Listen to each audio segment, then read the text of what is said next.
Hey, it's Abdullah Samir. I'm going to be discussing honor killing, the big question on everyone's mind. Is honor killing related to Islam or not? And not only that, why are so many women being killed in Muslim cultures?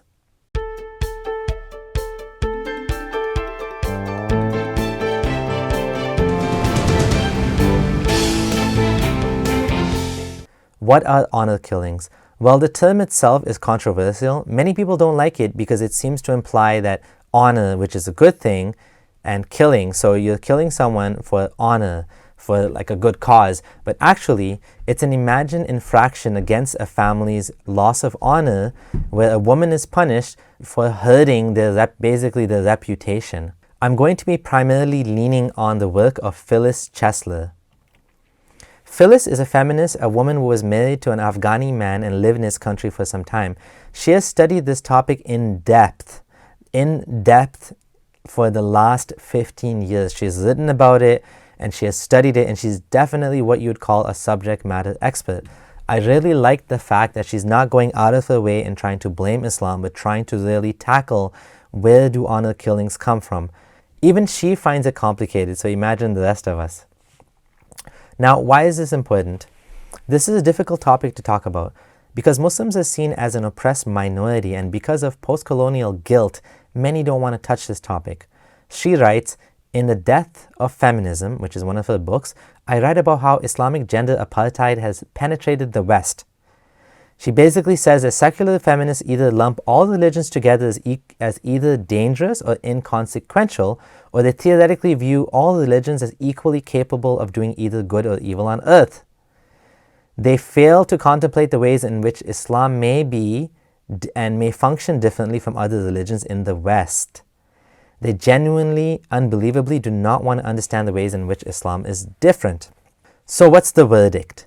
Is it from Islam? Honor killings are of a probable tribal origin. That's the answer.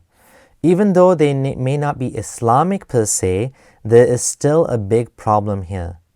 The problem is with Muslim societies. These honor killings are not persecuted. I think certain Islamic values such as ghira, which is a sort of protective jealousy, and emphasis on girls being virgins, sex being something dirty, all of this contributes to the problem. In this hadith recorded in Sahih Muslim, Sa'd ibn Ubadah said, if I were to see a man with my wife, I would have struck him with the sword and not the flat part of it. When Allah's Messenger heard that, he said, are you surprised at Sa'd's ghira? By Allah, I have more ghira than he, and Allah has more ghira than I. Because of his ghira, Allah has prohibited abomination, which is basically zina, or fahisha, which means lewdness, both open and secret. And no person has more ghira than Allah, and no person is more fond of accepting an excuse than Allah, on account of which He has sent messengers, blah, blah, blah, blah, blah. It should be noted that this hadith is not saying that it's okay to kill your wife if you see her having sex with another man, but rather he's conveying how angry he would have been. Of course, the actual Islamic ruling is that there has to be 4 witnesses, so a man would not be allowed to kill his wife, but Muhammad decided to use this as an example to teach them. However, you can see that the mindset is there from the very beginning, the mindset of extreme anger and jealousy and possessiveness. Now, of course, in the case of honor killing, many times there's not even an actual sexual act that's taken place. It's all something that's going to happen, something that's going to dishonor the family in which they are punished for. In the following hadith narrated in Sahih Bukhari, Jabir ibn Abdullah narrated, when I got married, Allah's Messenger said to me, what type of lady have you married? So he was asking him what type of lady he married, which is kind of strange, but anyways. I replied, I've married a matron, which means a non-virgin, someone that was married before. He said, why? Don't you have a liking for the virgins and for fondling them? Jabir also said, Allah's Messenger also said, why didn't you marry a young girl so that you may play with her and she with you? So he was mentioning the religious and cultural emphasis on marrying a virgin, someone that hasn't had sex before. We don't find this happening in some Muslim societies such as Malaysian or Indonesians, but we do find it happening in Pakistani, Arab, Afghani, and the like. Phyllis writes, it's absolutely crucial for Westerners, especially Americans, to understand this mindset. This is a cultural and political mindset which has nothing to do with the color of one's skin and everything to do with one's tribal ideology. Despite heated denial and much controversy, it is also a mindset which is correlated with the practice of Islam in its current highly politicized jihadic mode. So she's saying there's a correlation here. It may not be a causation, but there's definitely a correlation. They tend to go together.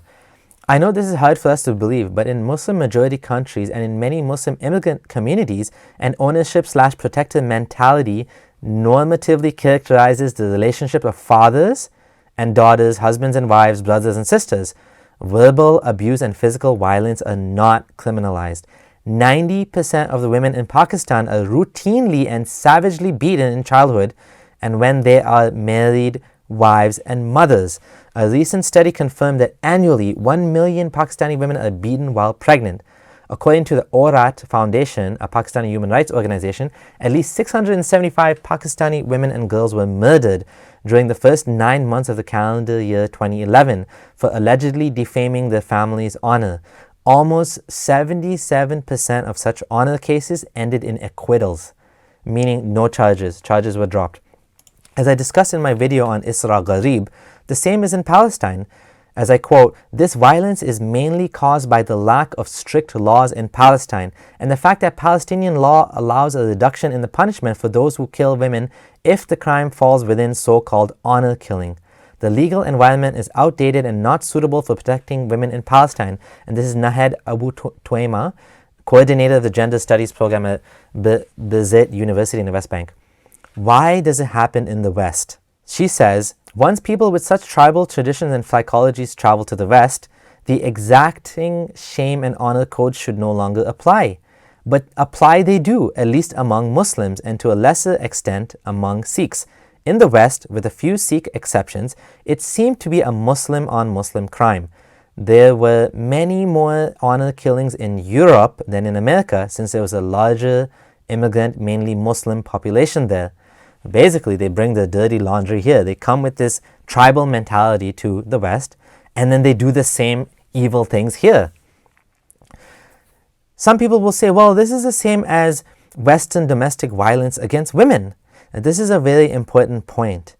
It's not the same as domestic violence against women, which happens all the time. She says, again, in the West, batterers and wife killers are not celebrated. They are shunned. If possible, they are also prosecuted. Hindus in India and Muslims worldwide who commit honor killings are viewed as heroes who have saved their family's honor. Thus, they feel no shame or remorse. Western non-Muslims do not routinely kill a teenage daughter, nor do multiple family members conspire in her murder. Muslim reasons are very diverse, but often include a girl's refusal to face veil, marry her cousin, or because she wants an education. Wives are another matter, and only here is where Muslim perpetrated honor killings may resemble a Western-style domestic femicide. So we're going to talk about the two different types of honor killings in a moment, but she basically hinted to it here. She says, it's true, beheadings sometimes occur in the West, but this occurs when serial killers murder prostituted women or once when a student went on a berserk rampage. A beheading is an act committed against a stranger, not against a wife. Granted, many cases of Western-style domestic violence can be also gruesome. However, they do not involve beheading and do not routinely involve killing the wife and the wife's family members because they dared to support her decision to save her own life. Again, she's hinting about one of the patterns which we're going to give some examples of, which is not just the wife is killed, but the family as well. So this is a second case with the older women that are killed. Honor killings in the West are sometimes marked by excessive violence, such as repeated stabbing, raping, bludgeoning, or being set aflame. Such killings are similar to what serial killers do to unknown, often prostituted women. So this is a big difference between honor killings and Western-style domestic violence. Usually, Western-style domestic violence, not that it's a good thing, it's not of this nature. It's not as extreme and aggressive. These gruesome killings that happen in the West are usually done to strangers, not to one's own wife. So there's two types of honor killings that she highlights. She says, in worldwide trends in honor killing, I studied 230 cases of honor killing in Europe, North America, and in the Muslim world. There were two kinds of honor killings, or rather, two very different targets. A classic honor killing targeted victims who are an average age of 17. The second, less frequent killing targeted victims were an average age of 36. So there's a big difference there. Let's talk about the younger victims. The younger victims were killed by their families of origins 81% of the time worldwide. The first example is one of Aqsa Parvez. Her father, Mohammed Parvez, was a Pakistani man. He had been in absolute control of his family, and she was 16, right? And she was challenging her rules. She refused to wear the hijab and the traditional Pakistani clothing. She hung out with girls outside her own culture, and then she moved into a shelter. Her room was in the basement of the house and didn't have a door leading outside. She was strangled by her father. She had contemplated leaving the home a couple of times, but her father had threatened to kill her.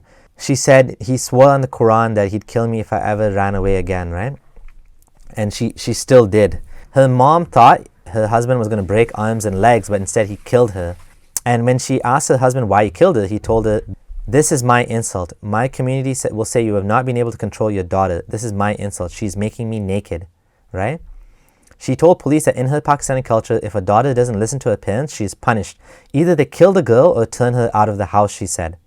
The next example is a man called Yasser Abdul Sayed, who killed his two daughters aged 17 and 18.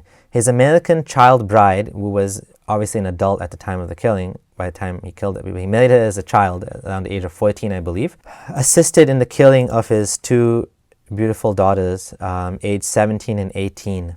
This is another example of he wasn't able to control them, and so he decided to kill them.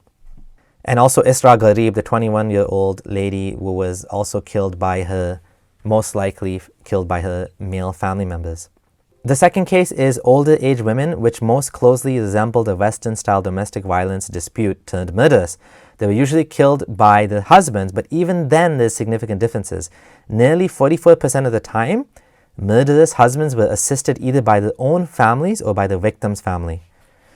Motives were significantly different across continents. In the West, victims were killed for being too Western. In the Muslim world, it was mainly for allegedly committing an inappropriate sexual act. The rate of torture murders were at the highest in Europe.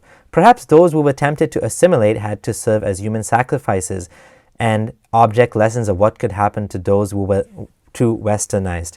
So the second case this is an example of Muzammil Hassan, who actually was planning, again Pakistani, was planning to, his wife was planning to divorce him and leave him because he was abusive. And he even founded a Muslim TV channel called Bridges TV in an effort to counter negative portrayals of Muslims. And he also beheaded his wife. He stabbed her and beheaded her. Like, wow. Another example is Nawaz Ahmed, a former pilot in the Pakistani army, who cut his wife, who was a physician, a doctor. He cut her throat, and also her father, sister, and her sister's child, and then attempted to flee to Pakistan. So why do women get involved in these? For example, the case of Yasser Abdul Sayed, his wife was involved. Well, women have internalized the same patriarchal and tribal beliefs that men have, and in addition are more responsible for keeping other women in line, especially their daughters. Most mothers want to ensure that their daughters are allowed to live, marry, become mothers, and maintain honorable reputations. So this is an example where women are basically, and you find it sometimes even with FGM, women are the ones who are carrying out the FGM. As bizarre as that is, as strange as it is that a woman was killing her own child, her own, she's going against all of her genetic programming, which is to save her children. She's actually killing her children. This is what sick teachings can do. So I encourage everyone to check out, the book A Family Conspiracy, Honor Killing. You can get the first chapter for free. I'll link it in the description. It's the first chapter, and the book is quite interesting and goes through some more details on this. But what we can see is that Islam is correlated in this, right? It's not completely guilt-free. It may not be directly to blame, but the Muslim community needs to deal with this problem. The Muslim community needs to speak out more strongly against such things, because it's mainly a Muslim problem. For whatever reason, for this tribal, whatever the tribal backgrounds, or this toxic mix of misogyny, religious values and teachings and culture, it has to be fixed, and Muslims need to take charge of this because it's mainly happening in Muslim communities. Thanks for watching. If you like this video and you like my content, please consider supporting me. Topics like these are difficult to make and are not supported by YouTube or most of the platforms. It's very difficult to post content like this without getting censored. Content like this usually does not qualify for advertisements and sometimes can even be flagged for removal. So please support me if you can. I would highly appreciate it. And to everyone that's already supporting me, thank you so much. This is Abdullah Samir signing out.